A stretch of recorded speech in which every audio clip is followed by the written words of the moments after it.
அப்புறம் என்னப்பா எல்லா பக்கத்துலேருந்து வந்த எதிர்ப்புனால ஜாதியாக அடையாள அட்டையில் போட மாட்டோம் அப்படின்னு அமைச்சரே சொல்லிட்டாரு. அப்புறம் யாருக்கு இந்த பதிவு அப்படின்னு கேட்டால், நேற்றைக்கு அமைச்சர் பேசுனதுக்கு நம்ம ஒரு பதிவு போட்டிருந்தோம்.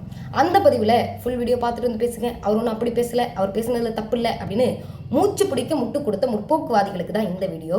ஏன்னா ஒரு நிமிஷம் நானே குற்ற உணர்ச்சிக்கு ஆளாயிட்டேன். நம்ம தான் தப்பு பண்ணிட்டோமோ அப்படின்னு ஒரு முறைக்கு 10 முறை அந்த வீடியோ போய் பார்த்துட்டு வந்துட்டேன். உங்களுக்கும் வேணா லிங்க் தரேன், அந்த வீடியோ போய் பார்த்துட்டு வந்துருங்க. அமைச்சர் தெளிவாக சொல்கிறாரு, அடையாள அட்டையோடு ஜாதி சான்று இணைக்கப்படும் அப்படின்னு. இங்கே இந்த அடையாள அட்டைன்னு சொன்னாங்களே, அங்கே தான் பிரச்சனையே. அடையாள அட்டை அப்படிங்கிறதே நம்முடைய அடையாளத்தை காட்டுவதற்கு பயன்படுத்தப்படுவது தான்.